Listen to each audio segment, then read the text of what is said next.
ओम गणेशाय नमः।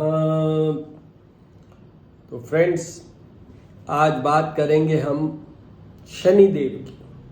शनिदेव आज रात को ही कुछ पंचांग में कल सुबह शनिदेव अपनी जो चाल है, मूवमेंट है, उसको बदल रहे हैं। वो रिट्रोग्रेशन में जा रहे हैं। रिट्रोग्रेशन का मतलब ये होता है जबकि ग्रह पीछे लौटते हैं। वो आज की डेट में कुंभ राशि में है और 29 अप्रैल का जो मैंने पहले वीडियो बनाया हुआ है शनि की राशि चेंज का, 29 अप्रैल को ये कुंभ राशि में आए थे और वहाँ से यहाँ तक चल रहे हैं। अब ये वक्री हो रहे हैं। वक्री का मतलब ये पीछे जाएंगे और क्योंकि ये एंट्री पॉइंट पे ही वक्री हो गए, जैसे ही कुंभ राशि में आए और आगे गए वक्री हो गए, तो इसलिए ये वापस मकर राशि में पहुंच जाएंगे। देखिए, आज ये वक्री हुए, उसके बाद में जुलाई में ये धीरे धीरे जाके और मकर राशि में पहुंच जाएंगे। आज कुंभ में है, वक्री हुए मकर में पहुंच जाएंगे और उसके बाद में अक्टूबर में ये मार्गी होंगे, मतलब ये सीधे हो जाएंगे। जो भी हम नॉर्मली कोई भी ग्रह की मूवमेंट है, मोशन है, दैट इज इन द मार्गी फॉर्म, मतलब फॉरवर्ड, आगे चलते हैं। तो वैसे ये आगे चलेंगे और 17 जनवरी को ये वापस कुंभ राशि में आ जाएंगे एंड देन इट कंटिन्यूज। वैसे बता दूं कि ये कुंभ राशि में रहेंगे मार्च 2025 तक, पर यहाँ पर ये बता देता हूँ कि सूर्य चंद्रमा के अलावा हर ग्रह एवरी ईयर वक्री होते ही हैं। शनि 141 डेज के लिए है, बट यही रेंज रहती है 140, कोई कितने ही दिन के लिए, बट शनि की बात हो रही है तो ऐसे कि शनि 141 डेज के लिए इस बार वक्री हो रहे हैं। अब यहां पर एक चीज बोलना चाहूंगा मैं। नीलांजन समाभासम रविपुत्रम यमाग्रजम छाया मार्तंड संभूतम तम नमामि शनेश्वरम, तम नमामि शनेश्वरम। इसी के तो अपने वापस सब्जेक्ट पे आ जाते हैं। आपको यहाँ एक और भी चीज मैं बता देता हूँ। आज की डेट में जो पोजीशन है कुंभ राशि में, तो उसमें शनि की 3 चीजें बड़ी फेमस है। एक है बड़ा ढैया, एक है लघु कल्याणी छोटा ढैया, एक है 7.5। तो ये बड़ा ढैया चल रहा है अभी कर्क राशि को, 7.5 अभी चल रही है वो मकर, कुंभ और मीन राशि को, और छोटा ढैया चल रहा है वृश्चिक। तो नॉर्मली जब शनि मार्गी होते हैं, फॉरवर्ड मोशन में होते हैं, तो नॉर्मली ये 5 राशियों वालों के ऊपर उनका प्रभाव होता है, जिसको अगर अपन कहें तो इविल इफेक्ट, मतलब उनकी दृष्टि, क्रूर दृष्टि वाली बात है। They are under that. तो वैसे घबराने की बात नहीं है। शनि की एक चीज बहुत अच्छी है, Shani is a planet for discipline, for punishments, but with a judgement. जज का काम करते हैं। अगर हम अपना सब कुछ सही रखेंगे, जो हमारे कर्म है या वर्किंग है या जो भी है, तो उसमें शनि हमें कभी परेशान नहीं करेंगे। उपायों में मैं बताऊंगा कि इसी बेस पे उनके उपाय हैं। तो वैसे तो हर वीडियोज में मेरे उपायों को पढ़ा है, पर फिर भी 2 मिनट के लिए बात करेंगे। तो यहाँ तो अपन सीधी सी बात यहाँ आ जाते हैं कि इन 5 राशियों को चल रहा है। अब वक्री मतलब पीछे। तो जो 29 अप्रैल को देखिए ढैया किसके उतरा था, मिथुन के उतर के और कर्क पे आया था। तो वो मिथुन को भी अब वापस ढैया चढ़ गया। उधर छोटा ढैया किसके था, तुला राशि से उतर के वृश्चिक पे आया था, उनको तुला वालों को भी वापस आ गया। और 7.5 उसके बाद में देखिए उस 7.5 में भी एक राशि और जुड़ गई, वो है धनु राशि। धनु का उतर गया था उस समय। तो अभी जो ये वक्री चाल है, वक्रत्व है, रिट्रोग्रेशन है, इसके अंदर 8 राशिज विल बी इफेक्टेड, मतलब उनके ऊपर थोड़ी सी उनको ध्यान करना है, उनको उपाय करने हैं, उनके शनिदेव को नमस्कार करके रहना है। उसके बाद में एक चीज़ और भी बताना चाहूँगा मैं कि ये जो वक्रत्व है, जैसे आज मैं आपको बोलूँ कि आप सीधे सीधे चलिए फॉरवर्ड मोशन में, it's very easy for you to go, but मैं आपको कहूँ कि बिना मुड़े हुए, बिना पीछे देखे हुए यू कम बैक, तो that will be very difficult for you. आपकी जितनी भी बॉडी के सेंसेस या एनर्जीज हैं वो थोड़े से यूँ हो जाएंगे। तो ऐसे ही शनि का जो वक्रत्व काल होता है, means this period of retrogression, there this is my experience also, कि थोड़ा सा वो फ्यूरियस ज़्यादा होते हैं या थोड़ा प्रभाव ज़्यादा आता है। तो ये 8 राशियों को तो बिना सोचे समझे उपाय ज़रूर शनि के करने हैं। अब अपन आते हैं राशि वाइज। तो देखिए, सबसे पहले मेष राशि। मेष राशि के ये आज की डेट में 11th हाउस में, हाउस ऑफ प्रॉफिट में है, फिर ये चले जाएंगे वहाँ पर वापस। वो भी एक अच्छा घर है जो 10th हाउस है, which is house of job, career, working, business. तो मेष राशि वालों के लिए ये पोजीशन बहुत अच्छी है। प्रॉफिट में भी जुड़े रहेंगे वो और वर्किंग में भी जुड़े रहेंगे, तो they will lead more profit because of their working. हो सकता है कि उनके कोई जॉब में कुछ चेंज आ जाए, but will be with A positive result, ये ध्यान रखिएगा। उसके बाद में आती है सेकंड टॉरस, मीन्स वृषभ राशि। वृषभ राशि के ये अभी 10th हाउस में चल रहे हैं, हाउस ऑफ जॉब, ये कैरियर और बिजनेस वाले। उसके बाद में ये आ जाएंगे भाग्य स्थान में। तो भाग्य स्थान में शनि का कोई ज़्यादा अच्छा रोल नहीं है, क्योंकि शनि बहुत स्लो मूविंग है। जिनकी जन्म कुंडली के अंदर जब वो पैदा होते हैं उस समय अगर शनि भाग्य में आ गया तो उनका बहुत मेहनत के साथ उनके भाग्य में बढ़ोतरी या वृद्धि होती है। It's very difficult throughout the life, they have to put their full force, labour की तरह, क्योंकि शनि का मेन क्या है, शनि की फॉलोइंग है लेबर, मीन्स जो मजदूरी की बात है वो शनि के साथ जुड़ी हुई है। डिसिप्लिन वाली बात है ना, तो वो वहीं पे ये मजदूरी की बात भी जुड़ी है। तो वृषभ राशि वालों के लिए थोड़ा सा मिक्स्ड रिजल्ट होगा। यस, उनकी जॉब वगैरह सब ठीक है, बट ये भाग्य स्थान और कुछ हद तक 10th हाउस भी होता है, बट मेन भाग्य स्थान पिता से भी जुड़ा होता है।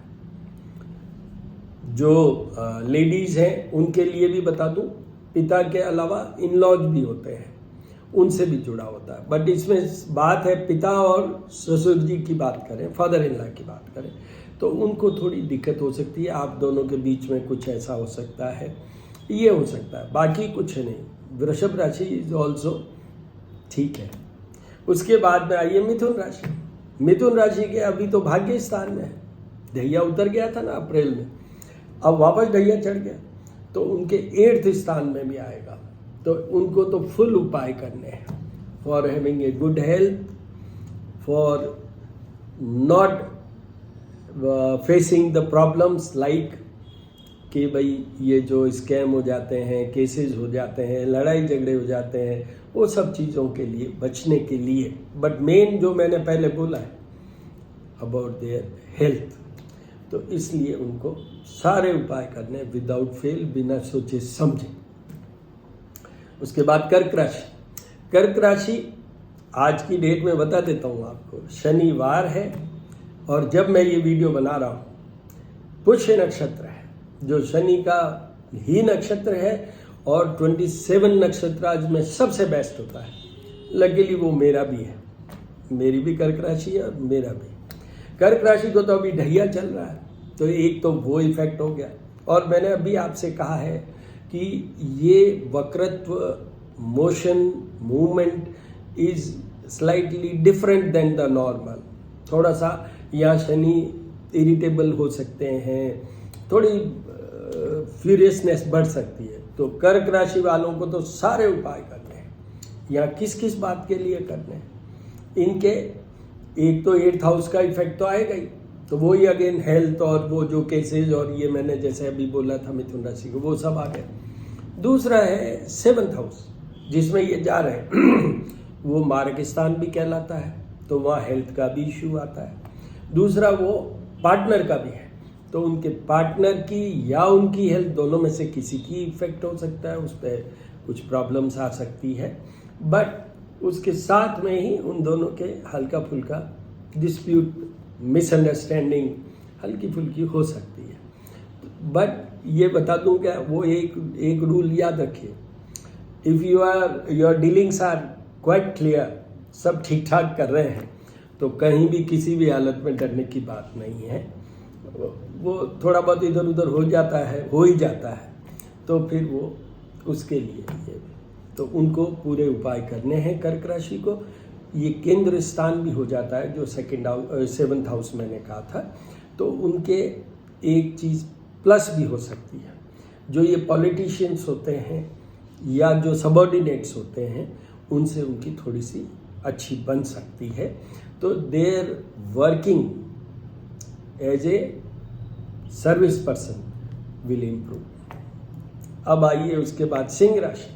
सिंह राशि के आज की डेट में 7th हाउस में चल रहा है, तो 7th हाउस में मतलब वही पार्टनर से, हेल्थ वाला, दोनों के ये सब प्रॉब्लम्स वाला। पर अब आगे जा रहा है 6th हाउस में। 6th हाउस में शनि की अच्छी पोजीशन मानी जाती है, तो सिंह राशि वालों के लिए भी ये शनि बहुत अच्छे आ रहे हैं। उपाय उनको भी करने चाहिए, क्योंकि वो 7th हाउस से तो आ ही रहे, तो वहाँ पर सिर्फ आपको एक कन्फ्यूज़न दूर कर देता हूँ कि देखिए यहाँ पर क्या हो रहा है, यहाँ नॉर्मल मोशन, मूवमेंट या जो उनकी चाल है, वो नॉर्मल चाल से वो नहीं पहुँचेंगे 6th हाउस में सिंह वालों के, या किसी भी, मैंने जैसे मेष की कहा है 11th में और 10th में, normal see is not there. This retrograde motion movement is not taken as a normal. ये थोड़ा डिसरेस्ट वाला मोशन है।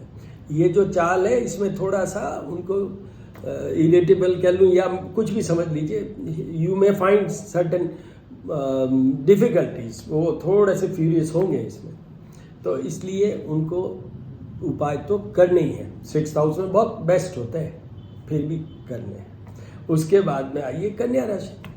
कन्या राशि के अभी जो शनि की बेस्ट पॉसिबल पोजीशन है, और ये वक्री होके और जो पहुंचेंगे जुलाई में वहाँ मकर में, वो भी बेस्ट नहीं है, बट फिर भी अच्छा है। उसमें एक ही पोर्शन थोड़ा सा आता है, क्योंकि उनकी तीसरी दृष्टि जो है वो अपने पार्टनर के उसमें जाती है, और शनि का पार्टनर मीन्स मैरिड लाइफ का कोई वो रोल नहीं है, इसलिए उनके और उनके पार्टनर के बीच में थोड़ा ऊपर नीचे हो सकता है। Otherwise definitely this is a favourable period for the कन्या राशि। उसके बाद आइए तुला राशि।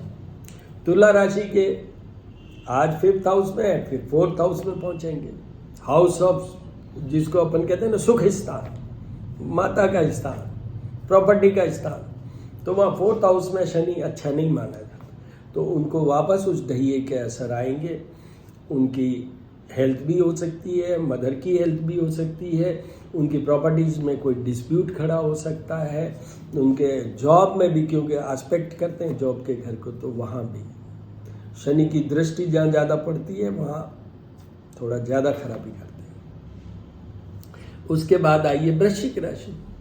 वृश्चिक राशि के अभी ढैया चल रहा है, पर उनके वो 3rd हाउस में चले जाएंगे। जैसे ही वो जुलाई में चेंज होगी राशि, वहाँ पहुँच जाएंगे, तो वो तो बेस्ट है। पर 4th का भी इफेक्ट तो साथ में रहेगा, क्योंकि it is because of the retrograde movement, not as a normal movement. राशि बदल रहे हैं पर राशि नहीं बदल रहे हैं। कन्फ्यूजन कितना है, राशि बदल रहे हैं पर राशि नहीं बदल रहे हैं, क्योंकि नॉर्मल सी नहीं है ये। दिस इज ए एबनॉर्मल और ए स्पेशल मूवमेंट, जिसको हम कहते हैं एस्ट्रोलॉजी में वक्री या रिट्रोग्रेशन या रिट्रोग्रेड मोशन। तो इसलिए उनको थोड़ा बहुत तो वही है, मदर से, प्रॉपर्टी से प्रॉब्लम, ये वो हेल्थ का भी हो सकता है। बट एक चीज़ बहुत अच्छी होगी, उनका जो भी वर्किंग है, जहाँ भी वो वर्क करते हैं, वहाँ उनके जो स्पेशली लोअर मतलब जो उनसे लोअर हैं, सबऑर्डिनेट्स हैं या फाइनेंशियली जो वीक हैं, ये जितने भी लोग हैं वो सब उनके सेवा में होंगे। ही विल और she will get benefit out of them. या उनका नेम फेम भी बढ़ेगा ड्यूरिंग दिस पीरियड ऑफ रिट्रोग्रेशन। 17 जनवरी को जाके ये वापस चेंज होंगे। जब तक ये स्पेशली अक्टूबर तक तो पूरा इनका ये शनि फेवरेबल रिजल्ट ज़्यादा देगा।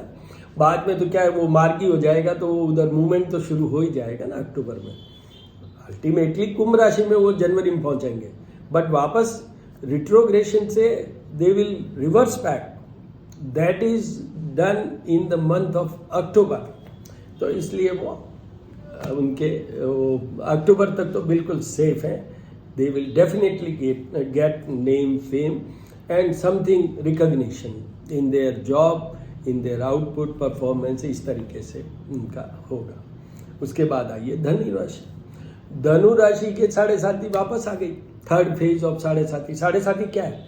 2.5 साल के, 2.5 year, 2.5 year, 2.5 year. First phase, second phase, third phase. तो फर्स्ट फेज ये निकाल चुके, सेकंड निकाल चुके, थर्ड भी निकाल चुके थे ये, पर अब ये थर्ड फेज में वापस आ गए। शनि का ये कहा जाता है first phase and third phase are slightly difficult, but mid of that वो पेट भराई करवाता है, अच्छा है। उसकी भी बात करेंगे। तो धनु राशि वालों को ये एक तो मारक स्थान में है, ये भी मारक स्थान कहलाता है, सेकंड हाउस। तो उसमें ये थर्ड फेज होती है। तो वो मारक स्थान है, तो उनको अपनी हेल्थ के लिए ध्यान रखना चाहिए। दूसरा ये धन का मामला है, तो धन के बारे में भी ध्यान रखना चाहिए। स्पेशली एक चीज़ और है, कम्युनिकेशन सिस्टम। तो they should be very very cautious, be careful while you are communicating to somebody। आप जिनसे भी संबंध में है, संपर्क में है, उनसे बात करते हुए ध्यान रखिएगा कि कोई गलत शब्द नहीं निकल जाए जिसके कारण आपको बाद में नुकसान उठाना पड़े। उसके बाद में आइए साहब मकर राशि। मकर राशि वालों के ये आज की डेट में जो है वो है बहुत अच्छी पोजीशन में है, बट अब और ज़्यादा अच्छी पोजीशन में आएंगे। क्यों? कि ये इनकी राशि पे ही आ जाएंगे। तो इनकी राशि पे आएंगे, वैसे तो 7.5 अच्छी क्या है, पर मैं इसलिए आपको थोड़ा सा खुश कर रहा हूँ मकर राशि वालों को कि भाई ठीक है, शनि कोई हर एक को मारता ही थोड़ी है, मतलब वो कोई किल करने थोड़ी आना है। शनिदेव से डरने वाली बात नहीं है। उनको मनाना आना चाहिए, हमें मना लीजिए, सब ठीक हो जाएगा। उसके बाद मकर राशि वालों के लिए क्या है, एक उनके खुद की जो स्वयं से सेल्फ क्रिएटेड प्रॉब्लम्स हो सकती है। दूसरा उनके पार्टनर से भी प्रॉब्लम हो सकती है। हल्का सा मैं कहूँ तो हेल्थ इश्यूज भी कोई खड़ा हो सकता है, but main is self created problems हो सकती है। बट यहाँ पर एक बात बता देता हूँ, इसी पीरियड में उनको फाइनेंशियल गेन होगा। पेट भराई जरूर कराएंगे शनिदेव। पेट भराई का मतलब समझते हैं आप, गेन्स। उसके बाद में आती है कुंभ राशि। कुंभ राशि के अभी तो वो उनकी राशि पे ही चल रहे हैं, तो थोड़ी सी बेटर पोजीशन है। बेटर तो नहीं है क्योंकि 7.5 तो चल ही रही है। फिर इनके चला जाएगा 12th हाउस में, जो कि सबसे खराब पीरियड माना जाता है। First 2.5 year in 7.5 is slightly difficult, third is also difficult, but first is more than that. तो उनके ये, तो उसमें क्या है कि जब उनकी राशि पे आज की डेट में लें, उसका भी इफेक्ट रहेगा और 12th हाउस का भी रहेगा। 12th house is house of expenses, expenditure, cases, वो सब चीज़ें इसमें। Plus this is a house of bedroom also. तो फैमिली डिस्प्यूट्स, हस्बैंड वाइफ के बीच में कुछ प्रॉब्लम्स खड़ी हो सकती है। इसमें एक चीज़ अच्छी भी हो सकती है कि फालतू खर्चों में फॉरेन ट्रिप भी हो सकती है आपकी, विदेश भी आप जा सकते हैं इसी पीरियड में। और ये थर्ड से वो डालते हैं नज़र सेकंड हाउस पे, तो उसमें वो अननेसेसरी खर्चा, लॉसेज, बट थोड़ा विदेश भी घुमाए। एक यहाँ इन लोगों को निश्चित रूप से 2 चीज़ों का ध्यान रखना चाहिए, एक है आईसाइट और एक जो हमारे नेवल पोर्शन के नीचे की बोन्स हैं, जॉइंट्स हैं, उनका ध्यान रखना चाहिए। ये कुंभ राशि का है। अब मीन राशि के अभी चल रहा है first phase of first phase of 2.5 year, वही जो 7.5 का, जो कमज़ोर है, खराब है, वीक है। पर अब उनके कहाँ चला जाएगा? 11th हाउस में, हाउस ऑफ प्रॉफिट। तो मीन राशि का भी बहुत अच्छा पीरियड है। उनके गेन्स होंगे, प्रॉफिट्स होंगे, उनको जो कुछ अगर नया कुछ बिजनेस टाइप कर रहे हैं, करना चाहते हैं, वो कर सकते हैं। क्योंकि अभी एक चीज़ और साथ में हो रही है, वो ये हो रही है कि गुरु उनके अच्छा चल रहा है, and which is a planet for income, तो वो भी है। और एक और बात बता दूं, इस बार ये जो शनि वक्री हो रहे हैं और फिर मार्गी होंगे, और 17 जनवरी को जाके वो वापस, पहले अभी कुंभ राशि में है, कंफ्यूज मत होइए, अभी कुंभ में है, वक्री हुए, जुलाई में ये पहुंच जाएंगे मकर, जो इनके पीछे फिगर 10 वाली जो राशि है, और फिर ये अक्टूबर में मार्गी होंगे, और 17 जनवरी को ये वापस फिगर 11 मतलब कुंभ राशि में पहुंचेंगे। ठीक है, तो अब क्या होगा कि ये थ्रू आउट एक नक्षत्र पे चलेंगे, धनिष्ठा, जो मंगल का नक्षत्र है। इस चेंज के साथ, जैसे कल सुबह से ही जब ये वक्री, मान लीजिए, मैं तो कह रहा हूँ आज शाम से ही हो जाएंगे, बट कल सुबह से मान लेते हैं, तो उसमें एक और चीज जुड़ी हुई है। मंगल की ऊपर इनकी दृष्टि जाएगी, मंगल के ऊपर इनकी दृष्टि जाएगी, इसलिए शनि मंगल जुड़ रहे हैं वैसे कुछ समय के लिए, फिर तो बाद में मंगल आगे निकल जाएंगे। पर ये धनिष्ठा नक्षत्र मंगल का है तो वो तो जुड़े ही रहेंगे। तो ये एक थोड़ा सा डिफिकल्ट पोजीशन है for the Saturn being on this Dhanishtha nakshatra. Reason is Saturn and Mars are dushman only, मतलब उनमें कोई प्रेम भाव नहीं है, संभाव भी नहीं है थोड़ा सा। तो मीन राशि वालों के लिए प्रॉफिट्स होंगे ये सब। तो ये मैंने आपको सबको आप लोगों की राशि अनुसार बता दी। अब हल्के से रैपिड फायर की तरह उपायों की बात कर लेते हैं। देखिए, शनिदेव के लिए 2 चीज़ें इंपॉर्टेंट है उपाय में। पहला तो कि आप गलती करो ही मत, कर्म कोई गड़बड़ करो ही मत। दूसरा क्या है कि जितने भी जो आपसे छोटे बाई एज, फाइनेंशियली, इंटेलेक्चुअली, मतलब किसी भी लेवल पे आपसे कमज़ोर वर्ग है, वो डिसेबल्ड वर्ग है, लेप्रोसी वाले लोग होते हैं, डिसेबल्ड कई हैंडीकैप्स होते हैं, उन सब के साथ रहिए। नौकर होते हैं घर में आपके, मेड्स होती हैं, हेल्प होते हैं, उन सब का मन रखिए। आप मान के चलिए कि शनिदेव आपका कुछ नहीं करेंगे, अच्छे के अलावा अच्छा ही करेंगे।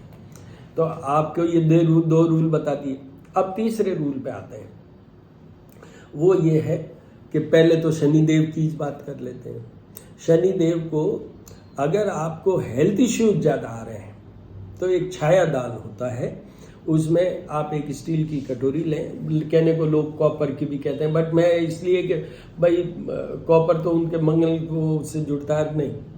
स्टील की कटोरी, उसके अंदर सरसों का तेल लीजिए, अपने चेहरे के सामने रखिए, उसमें देखिए, और फिर वो पीपल के वहाँ भी रख सकते हैं, नहीं तो किसी ब्राह्मण को, निर्धन को, गरीब को वो दे भी सकते हैं कटोरी सहित, और नहीं तो शनि के मंदिर में रख के आ सकते हैं। This is one. दूसरा, चींटियों को या मछलियों को दाना। देखिए, शनि देव जैसे अपने नेता होते हैं ना, उनके फॉलोअर्स होते हैं, लाखों में होते हैं, वैसे ही शनि देव चाहते हैं। तो लाखों आदमियों को तो अपन, दान की बात करें अपन, तो देखिए अन्नदान होता है, वस्त्र दान होता है, और जो अन्नदान सबसे ज़्यादा माना गया है, वस्त्र दान सबसे ज़्यादा माना गया है। अब आप एक चीज़ और, बहुत बड़ा दान होता है, उसको हम कहते हैं नीडी पर्सन की हेल्प करना। अगर नीडी पर्सन की आप हेल्प करेंगे तो उससे बड़ा कोई दान नहीं होता है। किस चीज़ की नीड है आपको? अभी भोजन की नीड है, दीजिए। वस्त्र की, एक जो इसमें इतना नहीं जुड़ता है पर फिर भी जुड़ता है कि आप जो बच्चे हैं, ऑर्फनेज हैं, उनकी मदद कीजिए। वो छोटे भी हैं और वो नीडी भी हैं। तो ये इस तरीके से करिए। चींटियों को दाना की बात मैंने की, उसमें 5 मेरी तरफ से 5 इंग्रेडिएंट्स हैं। बाकी आपका जैसा समझे आप कि वो देखिए, श्याम रंग है शनिदेव का, तो उनको काले तिल, तिल का तेल, काली उड़द, बाजरा और शक्कर, ये किसी प्रोपोर्शन में और किसी भी क्वांटिटी में बना के और उनको चींटियों को डालिए शाम के टाइम में, घर से बाहर, कंपाउंड से बाहर जाके। और अगर आपको वो नहीं मिलते हैं, चींटियाँ नहीं दिखती है, 2-4 दिन डालिए, अपने आप आ जाएंगे। This is one. दूसरी चीज़, शाम के टाइम में एक चीज़ करनी होती है जो सुबह भी करनी होती है, वो सेकंड स्टेप है, वो है पीपल देव की पूजा। शनि देव अगर 2 वृक्षों से टोटली जुड़े हुए हैं, एक है शमी, जो हमारे यहाँ कहते हैं खेजड़ी, तो उस वृक्ष में तो शनि कहते हैं मैं इसी में विराजता हूँ। और पीपल से भी जुड़े हुए हैं, क्योंकि पिपलाद ऋषि ने उनको सताया नहीं था शनिदेव को, इसी कंडीशन पे कि आप जो पीपल की वृक्ष की, पिपलाद ऋषि की, पीपल देवता की उपासना करेंगे, उनको जल चढ़ाएंगे, उनको भी नहीं सताएंगे। तो यहाँ पर क्या है, पीपल को सुबह शनिवार को जल चढ़ाएं और शाम के टाइम में सरसों के तेल का दीपक जलाइए और वहाँ जाके पीपल के चारों तरफ वो आरती टाइप करके रख दीजिए। उससे पहले 2-3 बूंद वो जो तेल है वो उनकी जड़ में भी डाल दीजिए। याद रखिए, पीपल को सुबह टच किया जा सकता है, परिक्रमा देते हुए सब आप कुछ कर सकते हैं। शाम को पीपल को टच मत कीजिएगा। ये करीब करीब हो गए। अब आपको ये बता दूं कि दान भी मैंने बता दिए। वो एक प्रिंसिपल है कि भाई ये दान अच्छे ही माने जाते हैं, चाहे किसी भी ग्रह से जुड़े हुए हों, चाहे किसी भी देवता के लिए हो। अब लास्ट में क्या आता है, शनि के, जैसे मैंने बोला था ना अभी, नीलांजन समावास, पौराणिक मंत्र के 23,000 टाइम जाप और पूजा भी करवा लेनी चाहिए। उन सब राशियों को जो मैंने 8 वाली फिगर ली ना, जिसमें जैसे देखिए, सबसे पहले किसको लें, बड़े ढैये की बात करते हैं अपन। तो कर्क राशि को चल रहा है, मिथुन को आ रहा है, तो 2 तो ये राशियां हो गई। दूसरा साढ़े साथी, उसके नेक्स्ट उस पे आता है। तो जो जिनका फर्स्ट फेज है, मीन राशि का चल रहा है और कुंभ राशि का आ रहा है, तो उनके लिए हो गया। फिर उसके बाद में मकर राशि, धनु राशि, छोटे ढैये की बात करें अपन तो वृश्चिक राशि का चल रहा है, तुला राशि आ रही। तो ऐसे करके 8 राशि वाले जितने भी लोग हैं उनको सब उपाय करने चाहिए। और आपको ये बता दूं कि उपायों का रिजल्ट एक ही बात पे डिपेंड करेगा। मेरे हर वीडियो में मैं वो जैसे कहते हैं तोते की तरह रटा हुआ वैसे बोलता हूँ कि आपका भाव क्या है, आप में श्रद्धा कितनी, विश्वास कितना, सबमिशन कितना, सरेंडर कितना, how much you are connected with that particular planet and the lord of that planet. तो यहाँ पर लॉर्ड कौन है उनके, शनि देव के, भगवान कौन है, भगवान शिव। तो उनकी भी पूजा कीजिए, भगवान शिव का भी अभिषेक कीजिए, पूजा कीजिए। So all the very best my dear friends. मैं एस्ट्रोफार्मिस्ट डॉक्टर हनुमान सिंह, हम मेरा जो यूट्यूब चैनल है श्री करनी ज्योतिष एवं वास्तु शोध संस्थान। मेरे को अगर कांटेक्ट करना हो विद जेन्युइन प्रॉब्लम्स तो मेरा नंबर है 9978627397। और मेरी डॉटर है तुषार चारण, उनका जो यूट्यूब चैनल है बेंडेंस एंड ग्रेस, उनको भी आप वहाँ सब्सक्राइब भी कीजिए हमारे दोनों चैनल को, बेल आइकन भी दबाइए, जिससे कि हम जब भी जो भी वीडियो डालें वो डालें। एक और बात बता देता हूँ, मैं अभी एक सीरीज चला रहा हूँ, संडे तक चलेगी वो, क्योंकि मैं मंडे से चला रहा हूँ उसको। That is planets and the married life, कि जो डेली हम पूजा करते हैं वो लाइव में मैं डाल रहा हूँ, तो वो भी देखिए, आपको अच्छा ही लगेगा, अच्छा ही लगेगा। और अच्छा लगे तो हमें थपथपाइएगा। All the very best my dear friends.